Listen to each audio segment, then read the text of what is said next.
সবাইকে নমস্কার। যতনা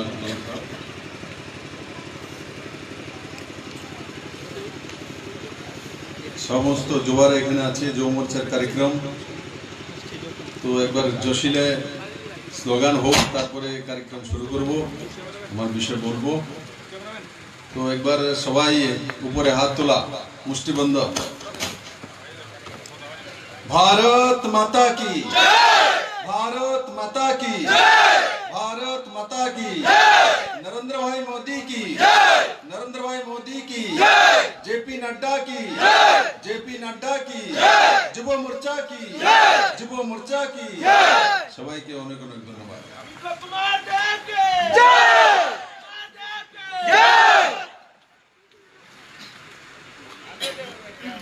পাবিয়াছড়া মন্ডলের দ্বারা আয়োজিত যুব মোর্চার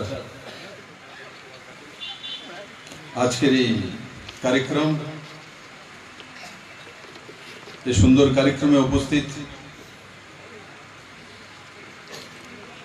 এই মন্ডলের সভাপতি তথা আজকের কার্যক্রমের সভাপতি কার্তিক দাস মহোদয়,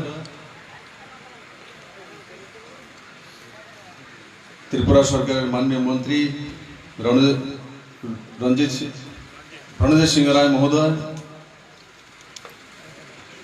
इनके भाई के नाम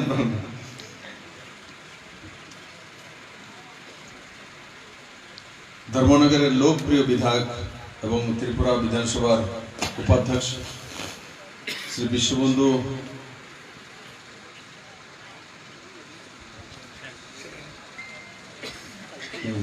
पता है, मैं कुछ लगाना चाह रहा था किंतु आगे बोला उचित ছিল যে যুবা বিশ্ববন্ধু সেন মহোদয়। তো এটা আমি পরে আমার মনে হয়েছে যুবা না বললে তো ওনাকে অসম্মান হয়ে যাবে। আগামী দিন ওনাকে যুব মোর্চা প্রেসিডেন্টও বানানো হবে।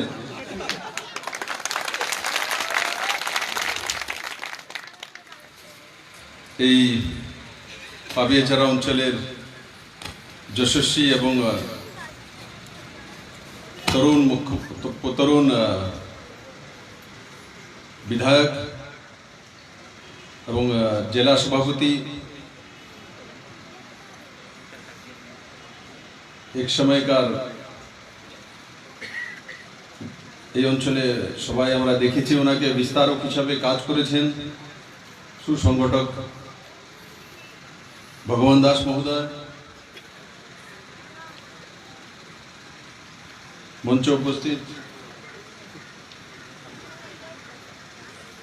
श्री रामपद जमतिया महोदय, जिनी हमारे এই জেলার অভিভাবক হিসাবে দায়িত্ব পালন করেন, বিসি চেয়ারম্যান উনি, তার সঙ্গে সঙ্গে অমলেন্দু দাস মহোদয়, এই জেলার সম্মানীয় জেলাধিপতি, উপস্থিত আমার সমস্ত এই অঞ্চলের নেতৃত্ব, যুব মোর্চার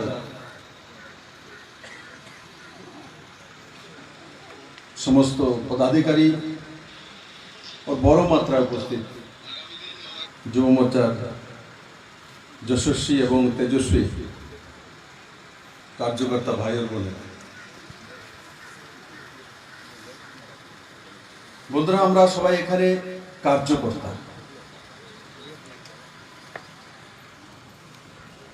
তো কার্যকর্তার কিছু দায়িত্ব থাকে, দায়িত্ব তখন বেড়ে যায় যখন আমরা সত্তাসীন থাকি, সরকারি থাকি। আগে আমরা কি ছিলাম? বিরোধী দলে। আমাদের কোনো কর্তব্য ছিল না, দায়িত্ব ছিল, কর্তব্য ছিল না। এখন দায়িত্ব কর্তব্য দুটোটাই, কেন্দ্র এবং রাজ্য সরকার दोनों জায়গায় ভারতীয় জনতা পার্টি সরকার। তো কর্তব্য আরো বেড়ে যায়। যদি কেন্দ্রে অন্য কোনো সরকার থাকতো তো তাকে প্রশ্নচিহ্ন করা যেত। কিন্তু এখন প্রশ্ন করার জায়গা নেই আমাদের কাছে। এখন আমাদেরকে কাজ করতে হবে এবং কাজের বিষয়ে প্রচার প্রসার করতে হবে, মানুষকে বোঝাতে হবে।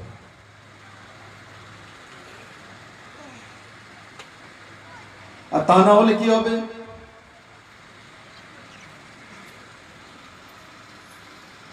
এ রাজ্যে যে মূল বিরোধী দল, সেটা কি দল? মানুষকে মিথ্যা বলা, অপপ্রচার করা, বিভ্রান্ত করা, এই তাদের জন্মজাত স্বভাব।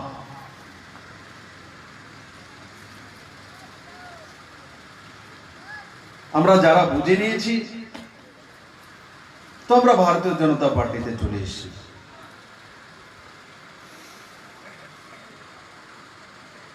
আর যারা দীর্ঘদিন এখানে অপোজিশনে ছিলেন, কংগ্রেস নামধারী হয়ে, আসলে কি কংগ্রেস নামধারী ছিল? এটা পরিবারবাদের ছায়া হয়ে কাজ করতে হতো। যেই মাত্র অমিত ভাই শাহের নেতৃত্বে যখন ভারতীয় জনতা পার্টি পুরো দেশব্যাপী সংগঠন এবং সরকার দুইয়ের জয়গান নিয়ে প্রত্যেকটি রাজ্যে প্রতিষ্ঠিত চলছিল, তখন ত্রিপুরাতেও সেটা হয়েছে। 2018-তে নির্বাচনে ভারতীয় জনতা পার্টি সরকার এসছে। ও তার আগে যারা একটা জায়গা চাইছিল যে ত্রিপুরাকে ডেভেলপমেন্ট করার জন্য, ত্রিপুরাকে কমিউনিস্টের হাত থেকে মুক্ত করার জন্য, ওনারা যখন নরেন্দ্র ভাই মোদীর নেতৃত্বে কেন্দ্র সরকারের অভিজ্ঞতা और तत्कालीन प्रदेश सर्वभारतीय सभापति अमित भाई शाहर दक्ष नेतृत्व, निष्ठा, विश्वास, তখন তথাকথিত পরিবারবাদের কংগ্রেসে যারা ছিল তাদের বড় একটা অংশ লগভগ সব ভারতীয় জনতা পার্টিতে চলে এসেছে।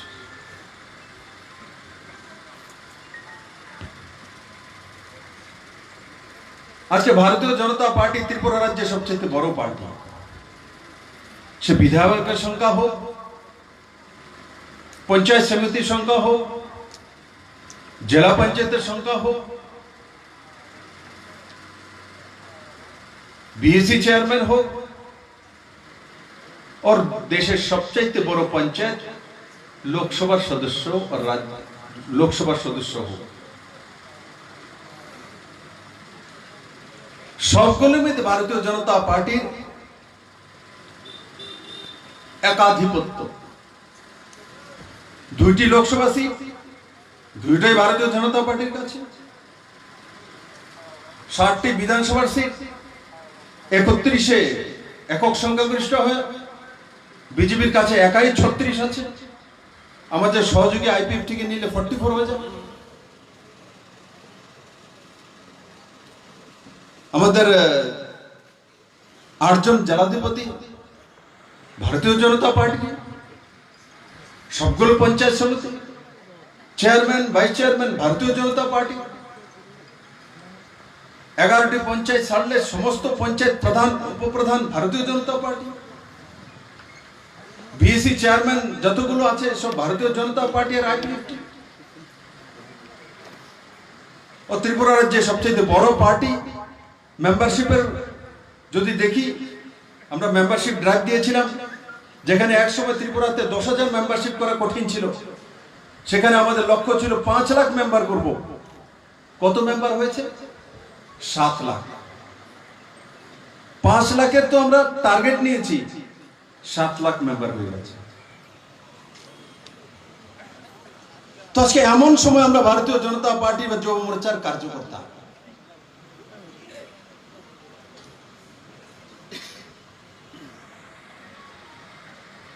এখন আমাদেরকে সরকার এবং সংগঠন চালাতে হবে। আমি বারবার কার্যকর্তাদের বলি যে 23 পর্যন্ত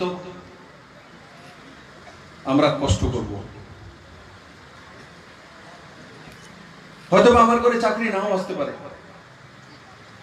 আমার বাড়িতে লোন নাও আসতে পারে, আমার কথায় কোনো কাজ নাও হতে পারে, কিন্তু আমার দলের কোনো না কোনো ব্যক্তির কথায় তো কিছু কাজ হয়। ভগবান দাসের কথায় নাই কাজ হতে পারে, কিন্তু বিপ্লব দেবের কথায় তো কাজ হয়। আগে কি এই জায়গাটা ছিল? বিপ্লব দেব তো পার্টি প্রেসিডেন্ট ছিল, তখন কি বিপ্লব দেবের কথা চিফ সেক্রেটারি বলতেন? তখন কি ডিজি বিপ্লব দেবের কথা শুনতেন? তখন কি ডিএম বিপ্লব দেবের কথা শুনতেন? আজকে একটা জায়গা তো হয়েছে যে আমাদের দাদা তো আছে, আমাদের মধ্যে একজনের লোক, তার কথা তো শুনে। আগে তো আমাদের কাছে এই জায়গাটা ছিল না, এখন কমসে কম এটা তো বলতে পারে যে আমাদের গোত্রের একজন ব্যক্তি, তার কথা শুনে, তার কথাই তো ডিএমকে কাজ করতে হবে,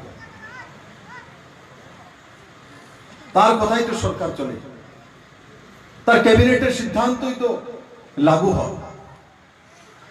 এটা কি আমাদের পাওনা হয়নি? এই অধিকারটা কি আমরা পাইনি?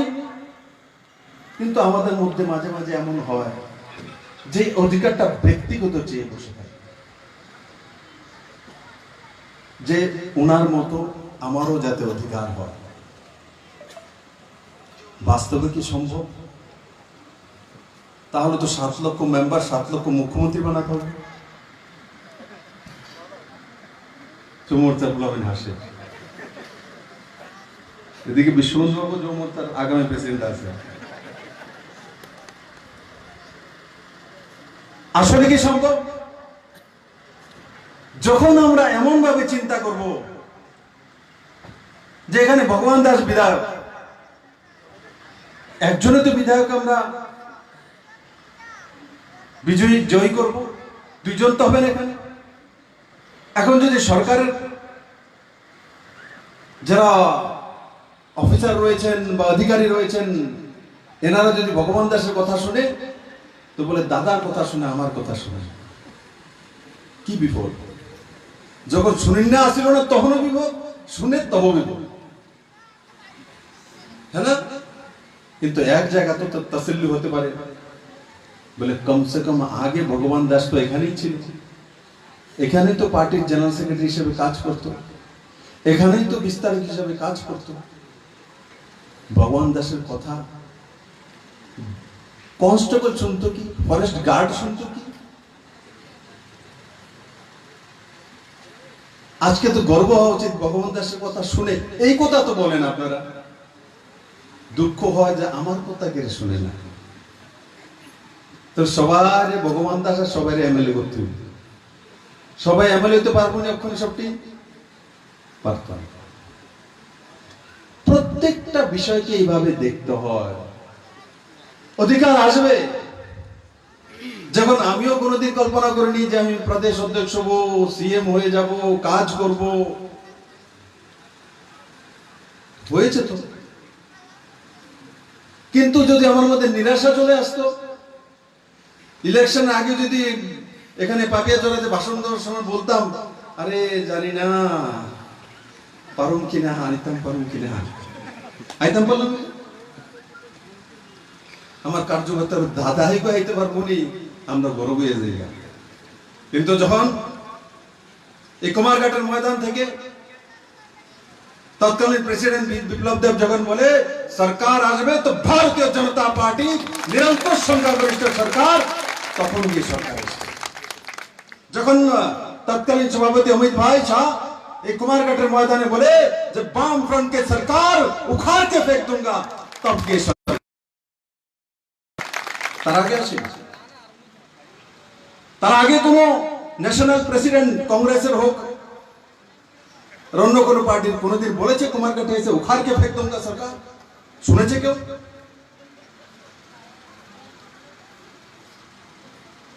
কেউ যদি শুনেছে যে প্রধানমন্ত্রী এসে আস্তাবল ময়দানে বলছে যে নজওয়ান মুখ্যমন্ত্রী দেব?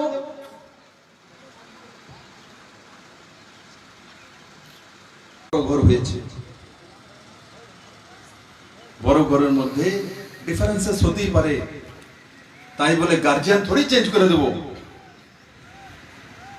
ভাই বোনের ঝগড়া হলে কি আমরা বলি মা বাবা বেরিয়ে যাও বাড়ি থেকে? বলি?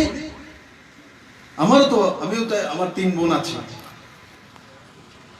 তো আমাদের ঝগড়া হলে কি আমরা বলতাম মা বাবাকে তোমরা বেরিয়ে যাও? হ্যাঁ, জিদ উঠলে যদি দেখি বোনের দিকে তো তাকা, যাও গা তুমিও তার না, যাও গা বাবার বাড়ি, যাও গা তুমি তাই, 1 সেকেন্ডের জন্য বলি।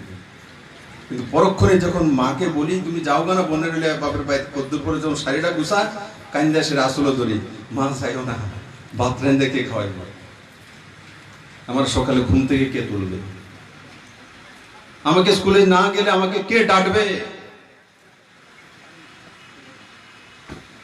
আজকে যদি জেপি নাড্ডা না থাকে তো কে ডাকবে?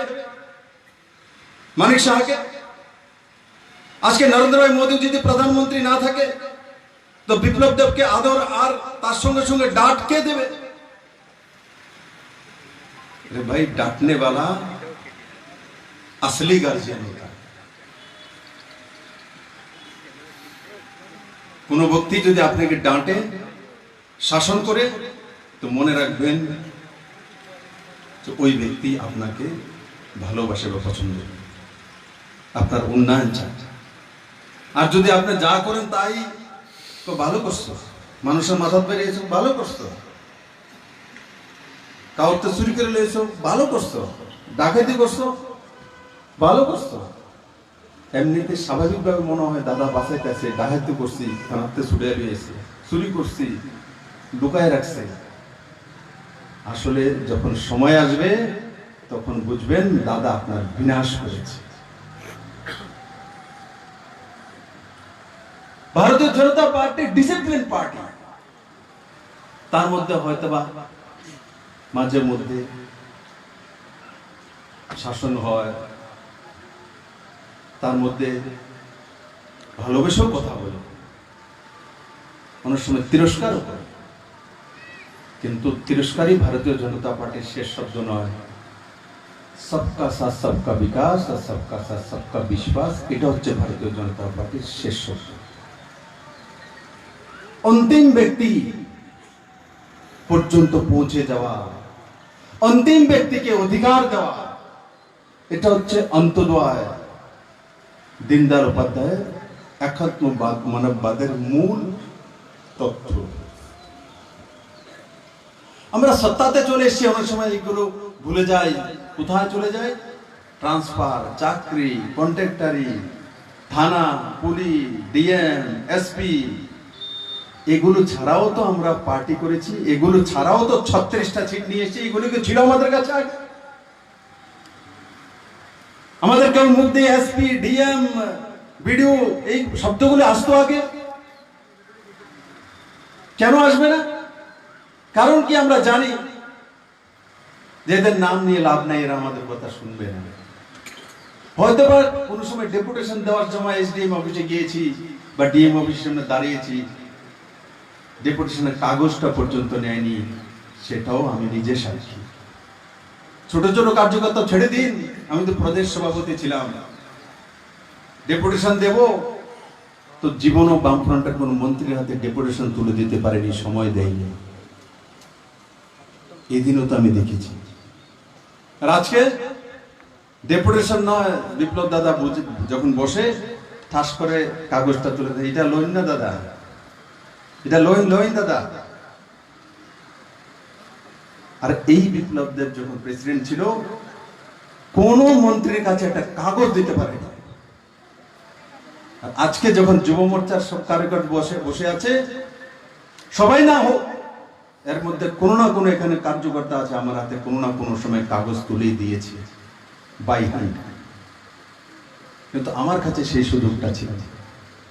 তাই বলে কি সত্তা আসেনি পার্টি? তাই বলে কি সরকার তৈরি হয়নি? আজকে আমরা সেই জায়গাটা ভুলে যাই। মনে রাখতে হবে ওই জায়গাটা থাকলেই এই জায়গাটা আছে, এই জায়গাটা দিয়ে ওই জায়গাটা আসে। এই সামনের জায়গাটা আসে বলেই আমি এখানে দাঁড়িয়ে আছি। তো প্রত্যেকটি কার্যকর্তা এই মানসিকতা থাকতে হবে যে আমি কে, আমি কোথা থেকে এসেছি, আমি কি ছিলাম, আমি আগে কি কি কাজ করতাম, এখন আমি কি করতে চাই। DM, SP, BDO, chief secretary, মুখ্যমন্ত্রী তার নাম থাকুক আপনার মুখে, কারণ সরকার আছে, এটা তো ভ্যালু এডিশন অ্যাড হবে, কিন্তু সঙ্গে সঙ্গে পৃষ্ঠা প্রমুখ,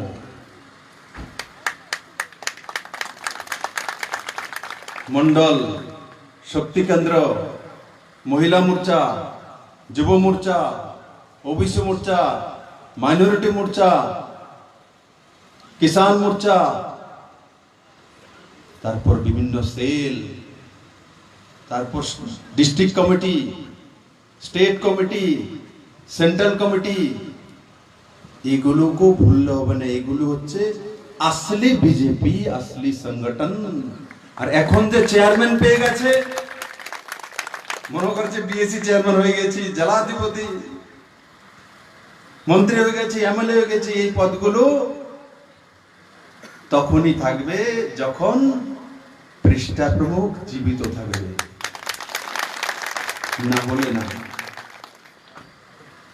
অনেকের মনে হয় দাদা মনে হয় আমরা ভুলে গেছি, এদিকে আগে পৃষ্ঠা প্রমুখের কথা হয়ে গেছে, সব তারার কথা শুনে অন্ধ দাদা শুনে না। দাদা কাউকে ভুলেনি, পৃষ্ঠা প্রমুখের কথা খেলা আছে। আমি চণ্ডীপুরে কি বলেছি, আমি পাপিয়াছড়াতে পৃষ্ঠা প্রমুখ সম্মেলনে কি বলেছি, ভগবান কিভাবে সারি সারিবদ্ধ করে বসিয়েছে, কোন কোন বুথ কত নম্বরে ছিল, সবচেয়ে সুন্দর পৃষ্ঠা প্রমুখ সম্মেলন ত্রিপুরার তিনটির মধ্যে একটি পাপিয়াছড়া ছিল, তার মধ্যে কে কি বলেছে সব কিছু খেয়াল আছে। কিন্তু এখন আমার দায়িত্ব দেওয়া লাইছেন খিচুড়ি বানাইতে হবে, আমি খালি খিচুড়ি বানাই সোমবার দিন। এই কারণে পৃষ্ঠা প্রমুখ ভুলে গেছি তেমন নয়। বিপ্লব দেব জীবনও পৃষ্ঠা প্রমুখটা ভুলবো না, তার জন্য কারণ কি পৃষ্ঠা প্রমুখের কনসেপ্ট ত্রিপুরাতে আমি এনেছি। আমাকে বারবার বলা হয়েছিল বলে ত্রিপুরাতে সম্ভব হবে না পৃষ্ঠা প্রমুখ করার জন্য, গুজরাটে, মধ্যপ্রদেশে যেখানে পুরনো সরকার রয়েছে সেখানে করতে পারবো। আমি বলেছি নেই, করে দেখাবো, হবে। শুধু হয়নি, আমরা ভারতীয় জনতা পার্টি সরকার করার পর অমিত ভাই শাহ ভাইস প্রেসিডেন্টও আছেন, রামপদ পৃষ্ঠা প্রমুখ, পৃষ্ঠা প্রমুখের। এই কারণে পৃষ্ঠা প্রমুখ শুধু ওখানে লাস্টে বসে এমন না, পৃষ্ঠা প্রমুখ সামনেও বসে।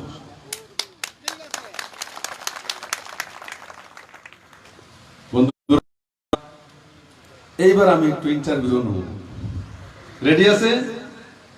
কে কে রেডি না ইন্টারভিউ নিতে? হ্যাঁ, এবার চশমা লাগাই।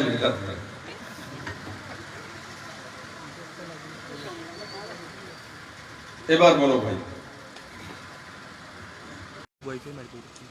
আর 3.25 লাখ কৃষকদের বীমা করে দেওয়া হয়েছে, 3.25 লাখ।